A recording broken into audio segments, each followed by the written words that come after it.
Hello, everyone. Thank you all for waiting. We want to go ahead and begin our webinar. So my name is Sagan Simon, and I want to thank you all for joining us today and welcome you to EDN's first professional development webinar. We hope you find this information useful as you explore the possibility of attending graduate school.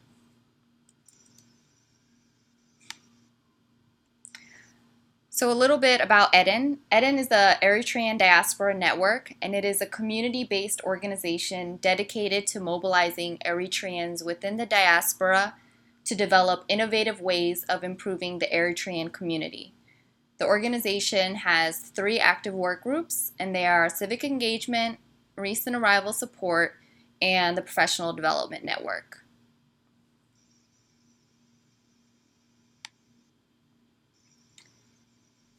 Our professional development work group that is hosting this webinar today was launched last summer after we collaborated with the Eritrean Soccer Federation, where we hosted a workshop and a professional happy hour during the tournament. During the workshop that we hosted, there was a demand from the audience to create a professional network, and EDN responded to that request by developing this work group. And you may have seen our newsletters that we publish on a monthly basis, and then also follow us on our social media accounts where you see the work that we do within this professional development work group. So before we transition to our panelists, you may have noticed that there is a chat bar to the left of your screen. We hope that you use the chat feature to ask our panelists any questions you may have throughout this webinar. And now I want to introduce Daniel, who is moderating the panel. So, Daniel, over to you.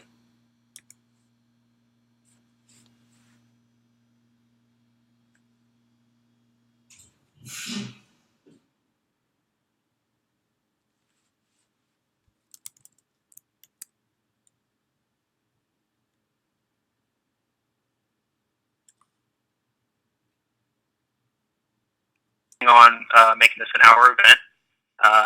This event again is going to be only in listen-only mode, so only I and our 3 panelists will be speaking. There's a list of questions that are going to be asked that our panelists will be answering from. However, at any time, listeners, you guys are able to ask questions by typing in the chat log, which Sagan had mentioned. Sorry, can you guys hear me? Yep, we could. All right, great. Sorry for that technical difficulty. So again, it's going to be a listen-only mode. Only I and the 3 panelists are going to be speaking. So there's going to be a list of questions that they're going to be asked for the panelists. However, again, at any time, if you guys do have questions, please use the chat log on the left-hand side to ask them. When asking these questions, just please indicate who you're asking it if it's a specific question, or if the question is a general question to any of the 3 panelists, please ask that, or please mention that. So, as I mentioned earlier, we've got 3 outstanding panelists who are currently in graduate school or recently have completed the graduate studies, and all are studied or have studied in different fields. So I really think the best part of having these folks here are the different perspectives. So just want to quickly introduce each of our 3 panelists here. So we've got first currently pursuing JD, class of 2006, is Naomi Demsas. This summer she's going to be a legal intern at the International Brotherhood of Teamsters in DC. When asked what her favorite thing about grad school is, she said that I truly get a joy out of learning. And one thing she wished she knew prior to grad school is how much your personal values can get tested. Next, we've got Meta Okbazgi. Meta is pursuing an MBA at the Kellogg School of Management at Northwestern University. He's going to be graduating in the class of 2016. He's currently holding an intern position this summer as a consultant at the Boston Consulting Group. His favorite thing about grad school is truly learning a lot about your classmates who come from different industries and backgrounds. Oftentimes I find myself learning from different things as much from them as from my class. So, and then when we ask one thing you wish you knew prior to grad school, is that it's completely what you make of it. It's up to you to set your schedules for recruiting, classes, social activities, extracurricular, and et cetera. So he said if you knew that coming in, it would have been a better idea of what to prioritize. And then lastly, we've got Janet Becerra, who obtained an MPH in Global Health Concentration from George Washington University. She graduated in 2013. Her current position right now is a fellow at the Center for Disease Control and Prevention. When asked what her favorite thing about grad school was, she said having the opportunity to learn from faculty with amazing backgrounds. And when asked one thing you wish you knew prior to grad school, she said that she underestimated how much of her life grad school would consume. And then prior to grad school, she said, I think prior to grad school would have been good to know that it's okay to say no to other things in order to focus most of my time and effort on school. So very excited to have these three panelists, and I guess we can get things rolling here. And as we talk about grad school, I think that most individuals entering grad school have really specific reasons as to why. Obviously, graduate school is a deliberate choice, requires a tremendous amount of time and effort, and also requires trade-offs when entering grad school. So with that being said, panelists, why don't you talk to our listeners as to why you chose to get a graduate degree and how you went about choosing your specific schools. So Janet, why don't you start us off? Again, the question is, why did you choose to get a graduate degree, and how did you go about choosing your specific school? Okay. Thank you, Dan, for the question. So I chose to get a graduate degree. I actually went straight from undergrad to grad school. And the reason behind that was because I was looking at a lot of different jobs that I was interested in applying for while I was in undergrad. But I realized that a lot of them require at least a master's level education or above. So I still had the energy to go to school. I was still excited about learning more. I wasn't burnt out. So I just decided to go straight to graduate school. And as far as choosing what schools I wanted to attend, so I really based that mostly on, the different opportunities the schools had available for students outside of the classroom, and also the faculty at the different schools. So ultimately, I went with George Washington because I was interested in global health, and I thought, where else to do global health in the U.S. other than D.C.? Just because, if you want to look at the federal type of opportunities available related to public health, or if you want to work with U.S.-based global organizations, a lot of them are headquartered in D.C. So that's ultimately why I decided on going to George Washington. Okay, awesome. Thank you, Janet. Naomi, same question. Why did you choose to get a graduate degree, and how did you go about choosing your specific school? Thanks, Dan, for the question. I'm excited to be a part of this panel. So I basically, I was I think in every Habesha family, you can either be a lawyer, doctor, or engineer, right? And I didn't like blood, so I knew I wasn't going to be a doctor. But I really enjoyed law, and I loved watching like Matlock growing up, and really enjoy I the idea of being able to defend people and advocate on behalf of people, and so that's really what drove me towards law school. And I was in a career at a job, and I just had to make a choice. And one day I got a fee waiver from this school in Boston, and for an application, and got an acceptance letter, and after that, it was just law school for me. So I wish I had a little bit more planning to it, the way that Gunna did, but it was very, very spontaneous. So yeah, that's what it was for me. Okay, awesome, interesting. Great. Meta, why don't you talk about your journey and your decision to get a graduate school, and how you went about choosing the specific school that you're at?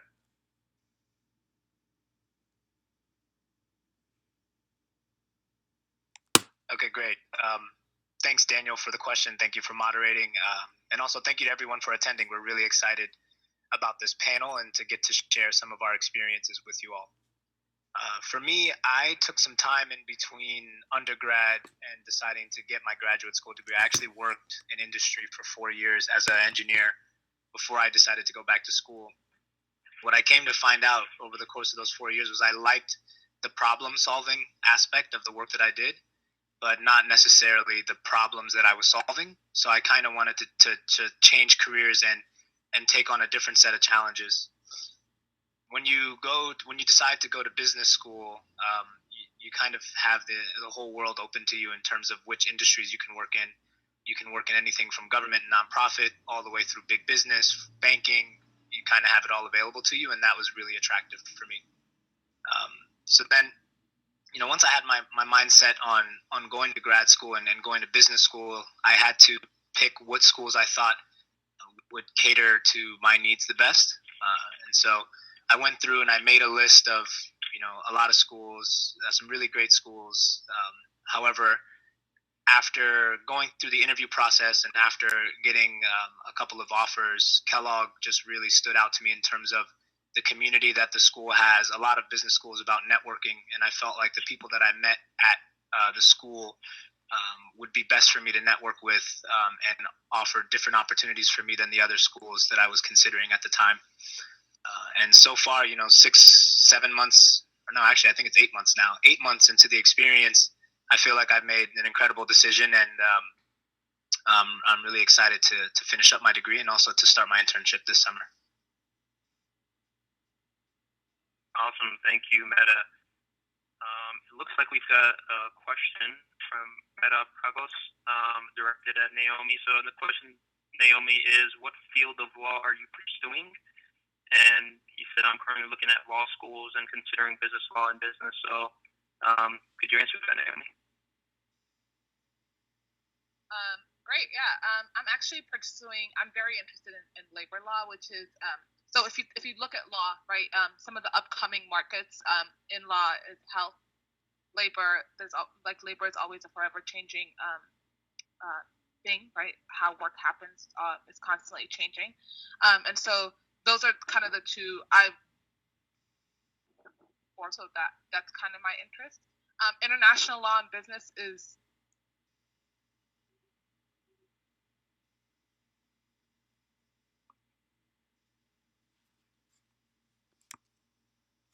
Naomi, you may be breaking up. I'm not able to hear you. You still there?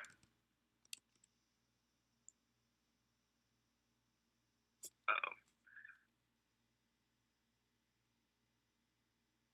All right, I think we're gonna move on. Naomi may be having a little bit of technical glitches, but thank you for the question. So let's move on to the next question, and it's obviously an important component to any grad application are those dreaded entrance exams.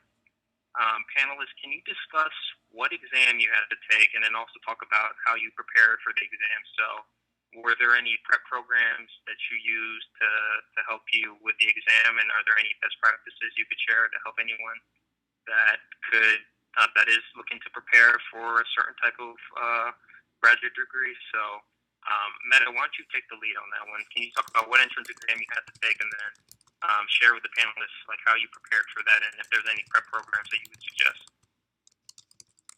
Yeah, absolutely. So when you decide that you want to go to business school, you have two choices. The most popular entrance exam is the GMAT, which is it's a 5-hour standardized exam broken up into a math section, an integrated reasoning section, a verbal section, and a writing section. So it's a pretty intense examination. I definitely recommend putting your hours in terms of getting your prep. See, that meant buying every book that I could get my hands on from Amazon, spending a ton of time in the library studying. But the way that I attacked studying was a little bit different in that I logged. I set ahead of time my schedule on when I wanted to take the exam, and then I would set up checkpoints for myself. So every month I would take a practice exam and see, using the practice exam diagnostic, I would see, where was I improving, where was I flatlining, or where was I actually getting worse as I was preparing, and then I catered the next month's preparation to attack what my weak areas from the last month were.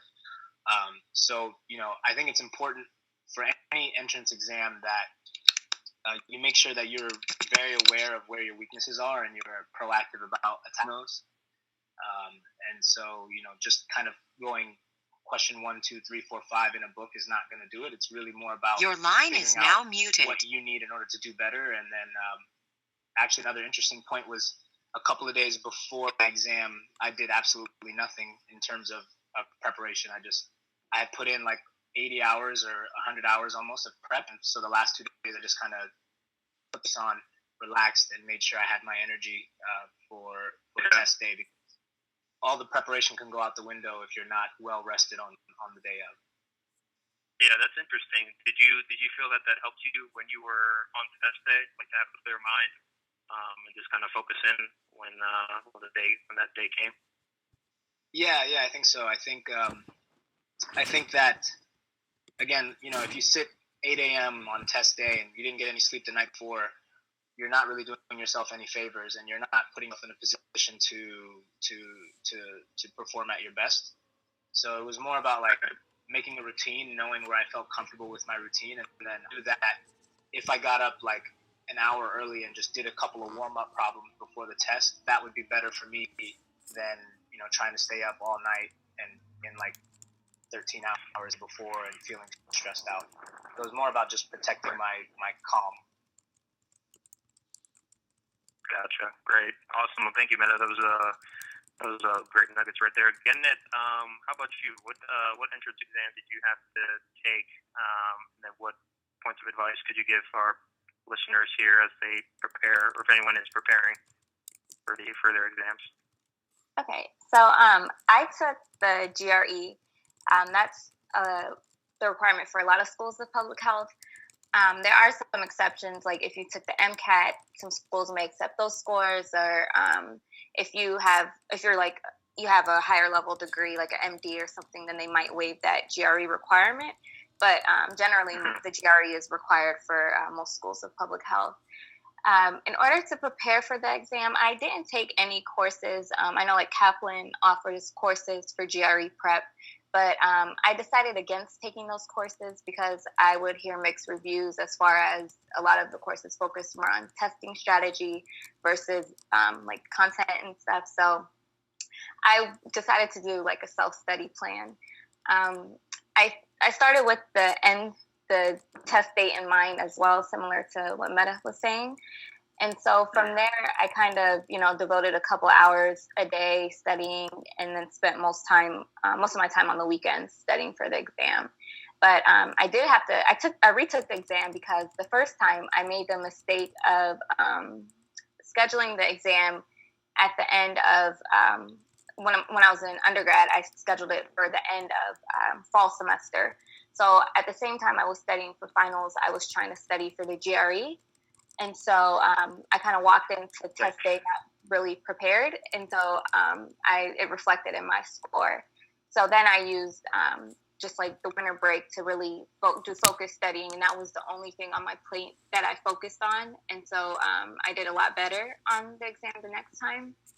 And one tool that is really useful is the actual the people who administer the GRE test. They have a website. It's ets.org, and they have the actual like format of the test and its time and the type of questions that you can answer from your computer. So it makes you feel like you're actually taking the test versus doing practice-based tests, which are great, but I think actually learning the way that the test is administered and like flipping through the questions was very helpful. And I used that, and I think it made a huge difference as well. All right, great. Thank you, Gannett. Naomi, why don't you take this question as well? What exam did you have to take? How'd you go about preparing for it? What bits of advice would you give people that are getting ready to take the exam to get into law school?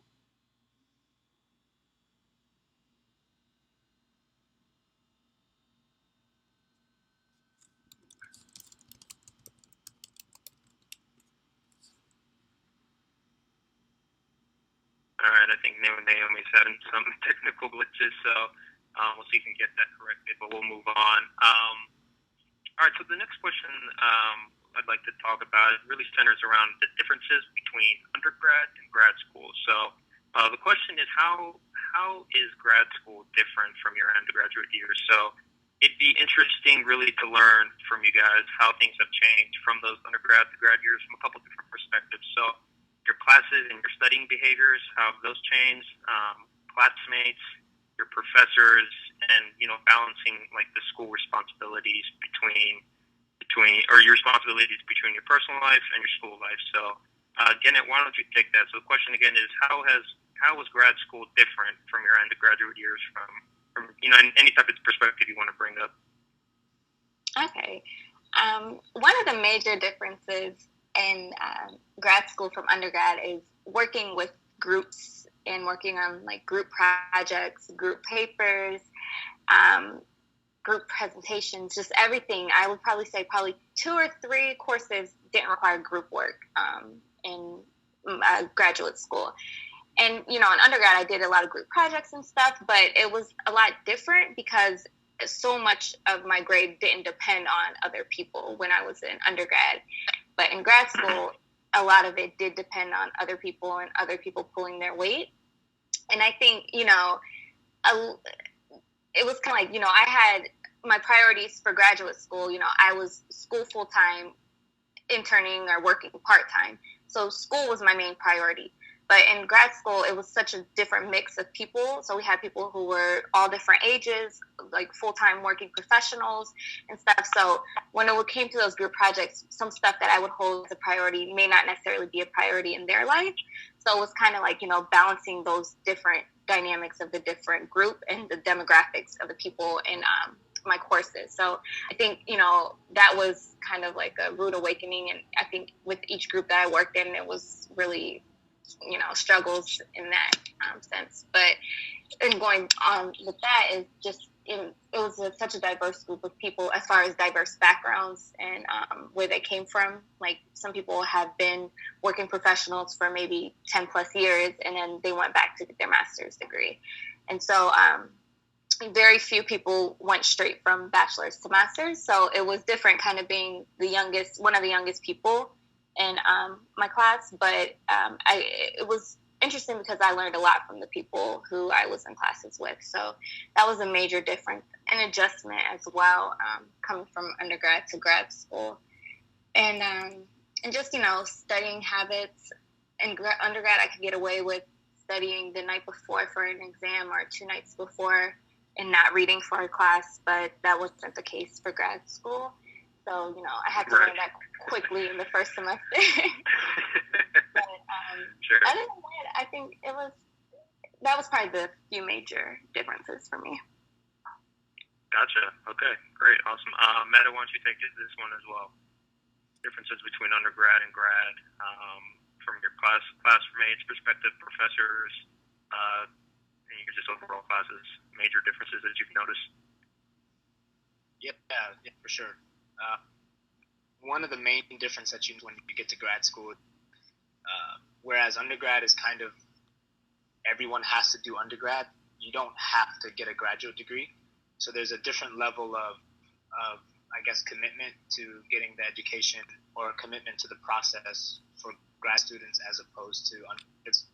I would say that in undergrad it was kind of 50-50. The people really wanted to learn and wanted to be in that environment. And however, in grad school, you're paying all this money, you're taking time off of work where you could be earning a salary. So almost everyone is there for is very purposeful and wants to do a good job, which is a great thing.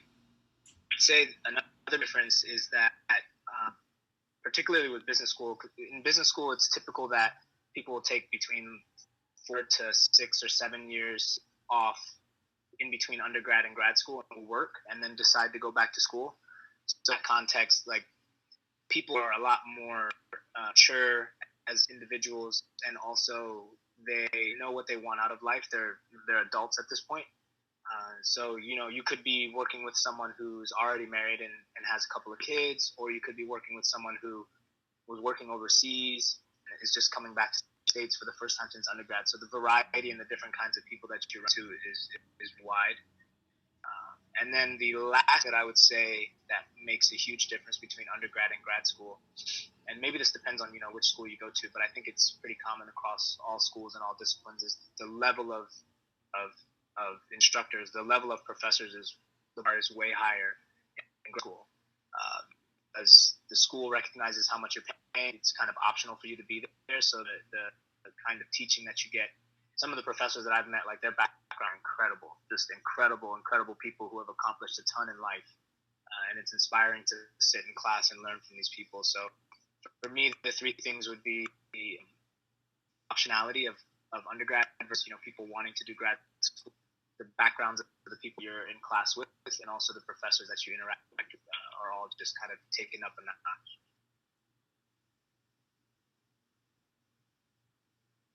Great, thank you, Meta. That was very insightful.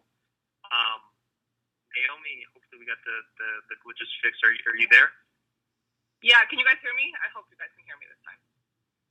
Yes. Are you serious? Yes, I can. Oh, okay. Sorry. I think we got the glitch fixed, so hopefully we should be good. Okay. All right, so the question we asked is the differences between your undergraduate and graduate years. So how has grad school been different from your undergraduate years? And just interesting to see from a couple different perspectives about your classes, studying, your professors, just the responsibilities between your personal life and being a graduate student. Yeah, I think I would agree with Meta and Ganesh. I mean, in undergrad, it's like, it's a lot of fun, right? You have a lot of fun in undergrad. I had, it's like the best time of your life. And then you get to grad school, and it's like a choice that you're making to be there. And it's just a lot more work. Law school is definitely a lot more work than undergrad. For every hour you put into class, you're spending at least 3 hours doing homework on a daily basis. And so it's a lot of work, and it's a lot of studying. You have to take it seriously. Be prepared. You do get asked questions, in class. And if you don't get it, you can be kind of like, belittled by your professor who won't appreciate the fact that you didn't do the reading and you're not prepared for class. So it is definitely a lot more work. It's a lot of fun. At least for me, it is. I love getting to learn all these new things, and thinking about the world in a different way than I've ever thought about it. Right? It really changes your perspective and how you think about the world and how you see the world. So to me, it's fun. I think with classmates, I think law school is extremely competitive, right? And so I think sometimes with classmates, it could be very. And I think this is where I say it really tests your values as who you are as a person, right? I think in law school, people try to thrive by putting other people down, and I don't believe in that. That's not my philosophy in life. If I can, and so I think holding on to that in an environment that constantly forces you to compete with other people, it's really hard, right? And it can be asking. Yep. So I think it's important to just take care of your, it makes you want to take care of yourself and really be good to yourself too. It's a hard process. And so, but the professors are great. It can be, you definitely get put on the spot a lot in law school. And so you got to be prepared. I think preparation is really the key to being a successful law school student, is being prepared at all times and having your work and reading done. Yeah. I'll say that. Should I say though for the other, oh, sorry. No, I was just going to ask you if you can go back to one of the questions that were asked by one of the listeners about what field you were studying, and I know you had cut off, so if you wanted to go back to that question. Sure. So I know the person that raised the question listed up they were interested in international law or business. So a lot of people go to law school to study corporate law or business law, if you will. So that is a very common field. It's a great field to be in if that's your interest. The thing I would recommend for international law is if you're going to go to law school to study international law, that you go into law school with some level of experience within the field, because international law is a very selective field. And it's really hard to find a job within that field as well, right? And so if you're going to go into law school with the interest of studying international law, which is a great field and people should do it, just make sure that on the back end that you're doing getting a lot of experience going into law school, but then also in your internships that you do over the summer, that they're very geared towards that practice. And it's really important for that specific field especially, because it's just a really hard field to break into, but great nonetheless. So I encourage you to try it, and it's a lot of fun. Apply to law school. More people should go to law school. Awesome. Thank you, Naomi.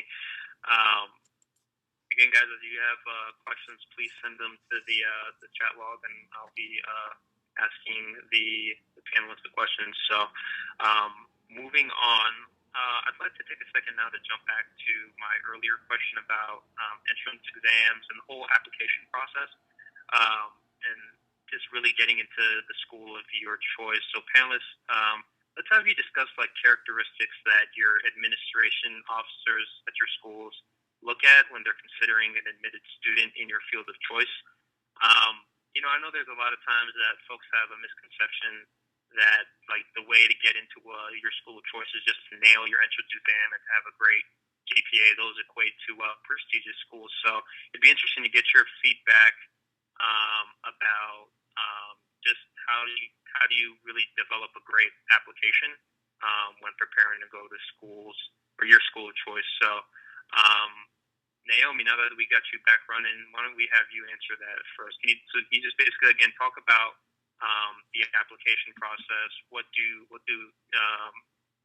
admin officers look for in a prospective student that's looking to get into a JD program?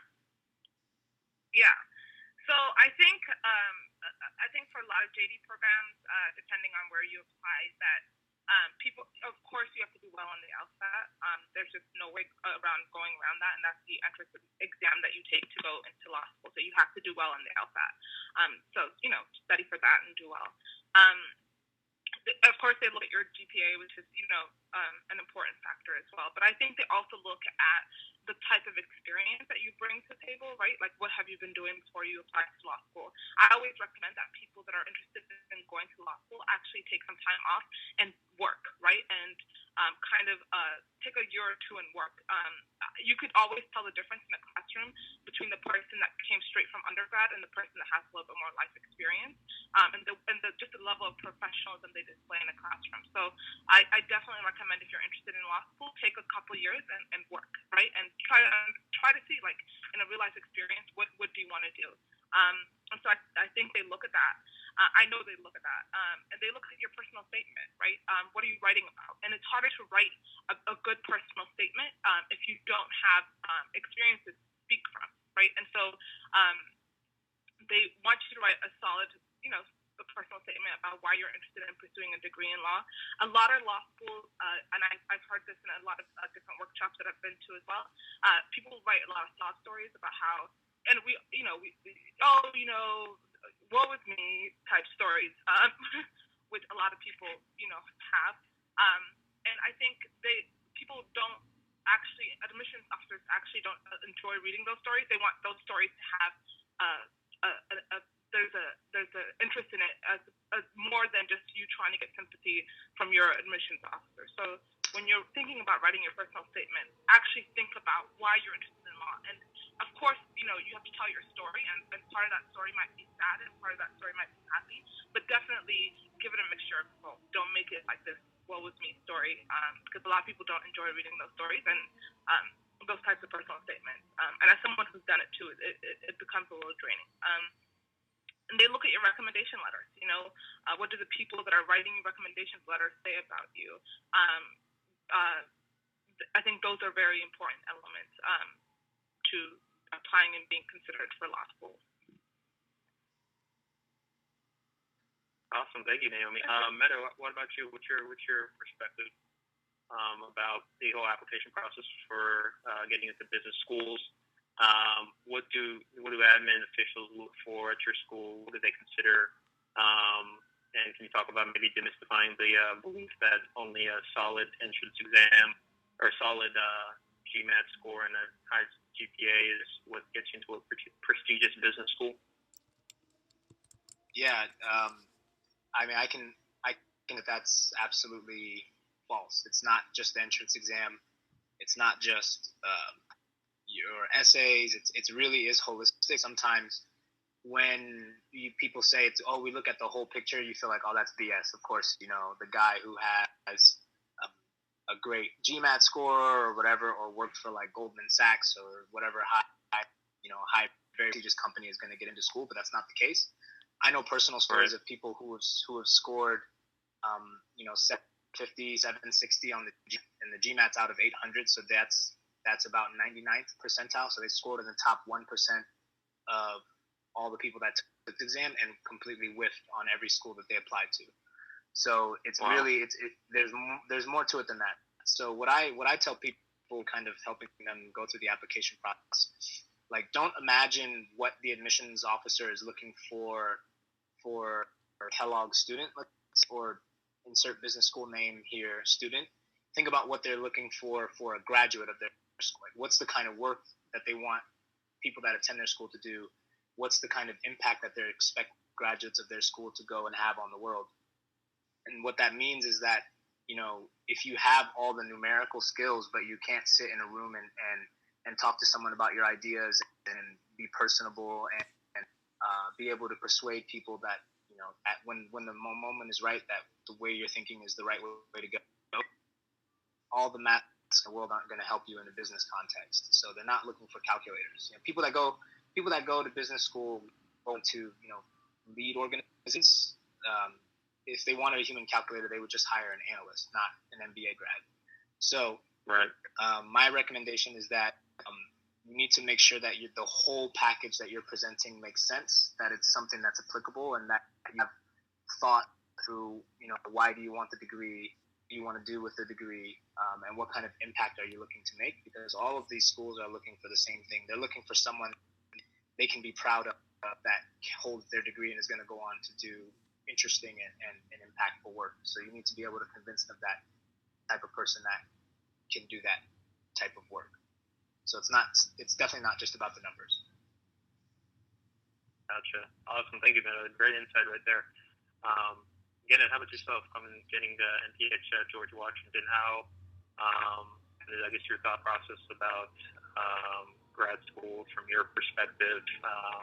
What types of students did your administrative officers look for? And can you talk about demystifying the whole, I need to get a solid GRE score and a great GPA to get into one of the prestigious schools? So, what are your insights?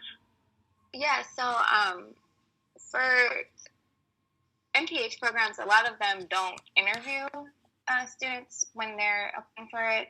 So I think, and then just based off of one of the associate deans at the school said, was that they really look at the complete package. I know it can sound cliche, but he really emphasized that the personal statement is one of the most important pieces in his opinion.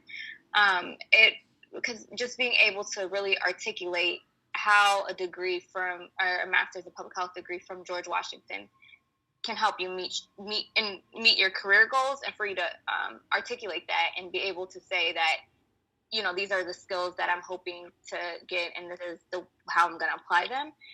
But of course, they're going to look at other factors, but it really seemed like they put emphasis on that. And I think it will change depending on who is kind of reviewing your application. So overall, you want to have like a solid application package. But I would put, if I had to focus my effort reapplying, if I was going to apply today for to go to Masters of Public Health program, I'll probably focus a lot of my effort on, a personal statement and giving strong letters of recommendation. And people who are in my specific program, they came from all different backgrounds. Like, everyone didn't come from a health background. So I think that, if you decide you want to pursue a degree in Masters of Public Health and you don't have that health background, that doesn't mean anything. Like, some schools may want that specialized experience, but for GW specifically, in my program, that wasn't the case. So I think just being able to articulate why you want a Master's of Public Health degree and what your future career goals are is really important. Gotcha. Awesome. Thanks. And just for our listeners, I know the question that I asked was kind of leading may have led people to think that it's not important to get good GRE and GMAT and LSAT scores. It obviously is. If you can get a great score, you're positioning yourself to be in great shape. But I think the question is really centered around demystifying that that's the only thing that is needed. So panelists did a great job in sharing their insights. So moving along, let's talk about the pros and areas of improvements in your graduate school. So I know that Meta and Naomi are still in school. So again, I think I want to start with you with this question. Can you talk about, since you've been out of school now for a couple of years, your grad school, can you talk about what you felt your grad program just did outstanding, and maybe not just at your school, but like all within your graduate program, what you feel they've done outstanding, and also can you also talk about maybe something that they should improve on, whether it was the classes they'd include, types of people should be looking to include, diversity issues, anything that you feel that you want to talk about would be great. Okay, yeah, so I'll keep this short. So as far as like the pros, as I mentioned before, one of the highlights was really just having faculty with amazing backgrounds and being able to talk about their experience in the context of what we were learning. I thought that was really helpful because sometimes you'll learn something, you'll be like, and so what? Like, how can this be applied in the real world? So that was definitely a pro. Another pro I would say, going from school to work would be, I think, just with conducting research in public health, those research methods, I think the school did a good job of building that foundation and then kind of communicating those findings, whether through writing papers or, through social media and stuff, just kind of how to communicate public health messaging. Thought that was great.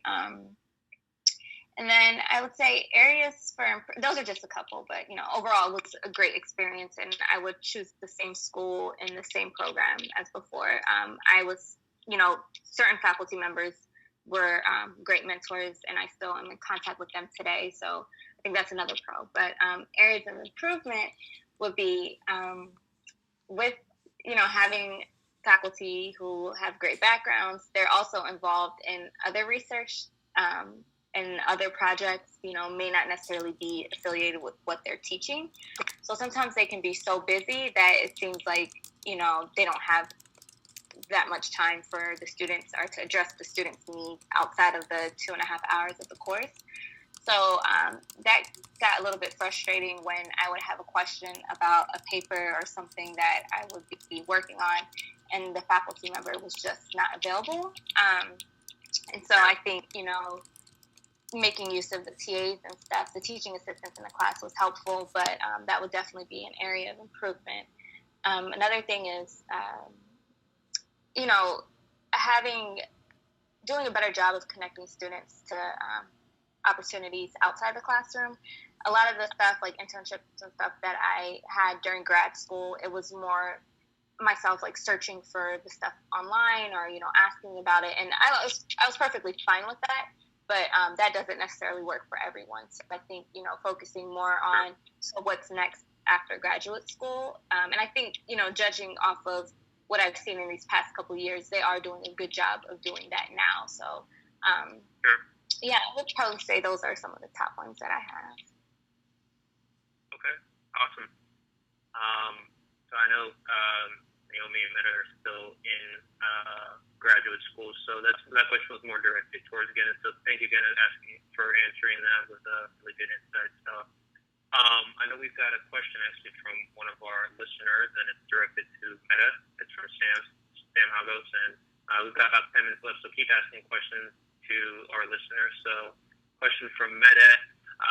Did you go through your interview process? If so, can you talk about what that was like? Then also, Meta, can you talk about the process that you went through to obtain your internship at BCG and how Kellogg prepared you for your internship? Yeah, those are great questions. Yes, I did go through an interview process first. I had a sit-down 1-hour interview with an alumni of the school in Chicago, and so it's the Kellogg interview is very conversational. It's very much, tell me about a time when you had to lead a team through some difficulty, about a time when you had to be very creative, et cetera, et cetera. And important thing is, yes, to stories prepared and that you're delivering them and you're speaking towards your, but it's also important just in an overall sense that you come across as someone that the interviewer would like to work with, or if you're being a current student, someone that the interviewer will go to school with. So making sure that you're also relating how personable you are and letting into some of the things that make you tick. That's also successful for me. And Sam, if you have any other questions about getting into business school, feel free to reach to me offline. But I'll just the second part of the question. I get my internship with BC and how my school has prepared me for internship. So the an internship with the big consulting is it's an arduous. I'm not going to lie. It takes a lot of time. I mean, I was telling Daniel every week when I would meet him about like what's the latest update on all the hoops that I have to jump through to get luckily I was successful, but in the process. So if that's something you're interested in doing, make sure that coming into school and you're ready and you accept the work, because it would be a shame if you go in prepared for it and you kind of halfway. So make sure you know what you're getting yourself into. But what this looks like is around October, you begin networking with the firms that you're interested in. Go to different events, different happy hours, meeting current consultants, typically more junior people at the firm. After hopefully you make a good impression while networking. If you do, then you start to be extended invites to like invite only with more senior people at the firm. So talking like project managers, sometimes partners, and that'll happen around late November. And then you'll drop your resume with the firms, and in December you'll be notified you've been selected to interview. So I interviewed with 4 firms. So I had interviewed with McKinsey, Bain, BCG, and Deloitte. Those all took place first and second round interviews all took place in the space of a week. It's a very long process leading into the interview season, but all of a sudden, in a week, you're doing first and interviews, multiple firms. So it really like catches fire, and it goes really quickly. The thing to prepare yourself with consulting is that they're not behavioral case interviews. So you'll sit down with someone, they'll talk about company XYZ is facing a problem with profitability, or is losing market share, or is looking to try to go and, can you talk to me about what kind of things you need about how you would structure your thoughts? And there's typically a creative piece to this and also an analytical piece where you have to public math, like on the spot. So it's daunting, but it's nothing that you can't prepare for. If you got tool, you can definitely crack a case interview. Long process. And quickly, the part is how has Kellogg prepared me for my internship. Kellogg is it's a really, really strong school in consulting, management consulting. So I think about 1/3 of the graduates from Kellogg end up going into consulting, which is a really, really high number. And so the classes are all about group work. Classes are all about, having ambiguous problems where the answer isn't obvious, and you have to kind of do some investigative where the direction should go. So the school's course were well suited towards being a consultant. I can probably tell you better about how it prepared me for my internship at the end of the summer. Don't know exactly how it's going to go yet. I'm hoping it goes well, but hopefully this summer I'll have good news to share. All right, awesome. Thanks, man. That was a lot of really good stuff right there. So thank you, Sam, for asking that question as well. So got about 5 minutes left. So if there are any last second questions, please ask them, listeners. Until then, I've got 2 more questions that was hoping to get you guys to answer, panelists. So the first one is, I wanted to spend a quick second talking about the diversity and inclusion in grad schools. So there's a study that I just read that said that minorities in the United States make up less than 6% of our nation's graduate studies. That's a pretty low number, and it's just downright awful. And in science and in engineering, it's actually 4%. So panelists, could you quickly discuss, does your program or educational field offer any programs for underrepresented minority students? And if so, could you guys talk about that? So is there programs or scholarships within your specific major or degree that you can let our listeners know. So, again, I know that you were kind of out of the loop now, but could you provide any feedback that you can remember at all from getting a degree at George Washington? Yeah, so for my specific program, to my knowledge, there weren't any programs specifically for underrepresented minorities. But there were like organizations for, Black Public Health Student Network and stuff like that. And Global Health specifically, it was mainly women in the global health concentration, and the minorities were mainly African, but it wasn't really diverse in that sense. But it was probably about like 90 or 100 people in my cohort for global health. But there are programs out there outside. I mean, I can't speak on every school of public health, but there are scholarship programs and other programs out there specifically targeted towards underrepresented minorities. And, some of those may require you applying out of high school, so maybe a little bit late for some folks, but there is like a push to get people into public health who are from different backgrounds. Gotcha. Thank you. Naomi, how about you?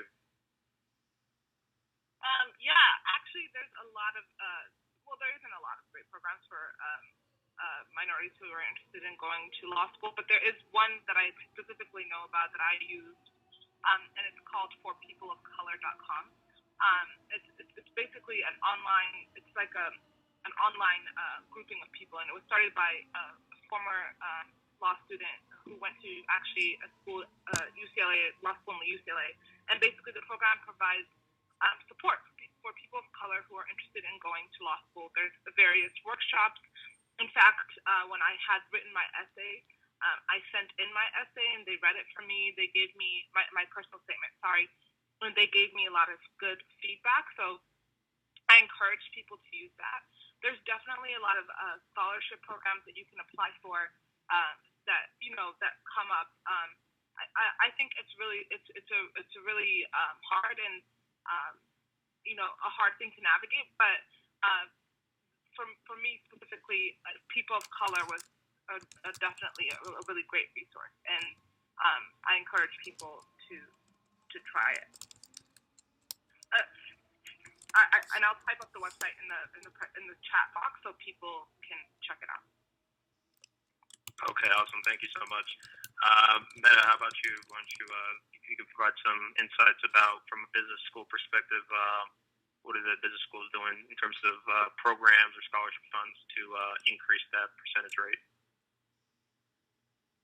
Yeah, so this is actually kind of a topic that's near and dear to my mind, as we're working a lot with administration now on helping to what ends up happening is that people are admitted to Kellogg, but they're also admitted to different as well, and those schools' scholarship packages sometimes are more, and so the yield is actually low. So this been working a lot on that. Actually, year on year, from the people who are currently second years to my class, which are currently first years, they increased, I think, 4x in the number of attended of color for Kellogg year on year, and that trend is continuing into the next year, and it looks like it will be continuing on the people that have been admitted so far. But this way that people from diverse backgrounds can get into business to learn more about business school is through MLT, which is Management Leadership for Tomorrow. So just search MLT space MBA into Google, and you'll go to their page. MLT is a complete prep program for diversity candidates to help them get into top business schools. It's very beneficial. I didn't take part in the program, but I did take part in a different part of the program, which was getting you ready for school after you're admitted. But it's really, really helpful. A lot of my friends took part, and they said it was tremendous in helping them get admitted. There's also the consortium and I think their website is cgsm.com. So the consortium is similar to MLT. However, it's more on the application side. It grants you discounted application to, I think there's like 12 schools that are consortium, some really prestigious schools as well. And then that also comes with funding if you're admitted to a consortium school. MLT and consortium are huge. Those are very generic. It doesn't matter what industry you want to go into. They have programs available. I believe Forte is more specific to people who want to go into finance. 100% sure about that, but look at Forte MBA into Google as well, and that should also return some interesting stuff to help school. And then also, I think what's important people don't use as much. Oh yeah, actually, Forte is for women. I apologize. Forte is for diversity candidates, I believe. But in any case, one of the things that you can use to help ease the admissions process, reaching out to people that you know at school. So anyone who's on this web, feel free to contact me. My email address into the chat box. If you're interested in trying to go to business school or just want to learn more about business school, use resources of people who are at the school, because they can give you a lot of insight into what the admissions officers are looking for that not know from the outside.